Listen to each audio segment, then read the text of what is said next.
ఒక కథ చెప్తా మీకు.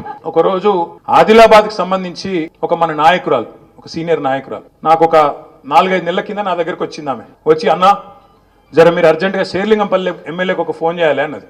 ఎందుకమ్మా అన్న, మావాడు అయ్యప్ప సొసైటీలో ఒక బిల్డింగ్ కడుతున్నానా, ఆడ ఈ జిహెచ్ఎంసీలో చాపుతురట, ఎమ్మెల్యే చెప్తే ఇంటరట, జర ఒక ఫోన్ చేయన్నా అని వచ్చింది. నేను ఫోన్ చేసిన, అప్పుడు ఎమ్మెల్యే మన పార్టీలోనే ఉండే. ఫోన్ చేస్తే ఆయన ఏం చెప్పిండు ఎరికైనా, సార్ జిహెచ్ఎంసీలు కాదు పాడు కాదు, అదంతా ఇక్కడ తిరుపతి రెడ్డి ట్యాక్స్ నడుస్తుంది సార్ అయ్యప్ప సొసైటీలో.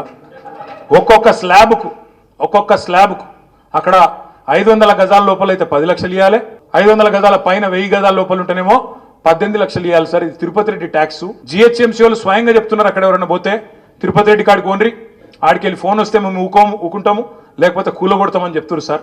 ఇది మీ ఎమ్మెల్యేనే చెప్పిండు, నాకు ఎవడో కాదు. చెప్తే నిజమా అని నేనన్నా. అవును సార్ నిజం సార్, మాదాపూర్లో ఆఫీస్ ఉన్నది, ఆయన్నే నడిపిస్తున్నాడు, మీకు కావాలంటే మాదాపూర్ ఆఫీస్ కాడికి, తిరుపతి రెడ్డి ఆఫీస్ కాడికి పోతే రోజుకో 200 మంది కనబడతారు సార్ అన్నాడు. నేను అడిగిన, వాడు ఏమైనా ఎమ్మెల్యేనా, ఎంపీ, మంత్రి, వానింటికాడ ఎందుకుంటారా అని నేనన్నా. ఇక అట్లా నడుస్తుంది సార్, ఏం చేయాలి, మొత్తం చిట్టినాయుడు వాళ్ళ 7 అన్నదమ్ములదే రాజ్యం నడుస్తుంది మొత్తం అని మీ ఎమ్మెల్యేనే చెప్పిండు.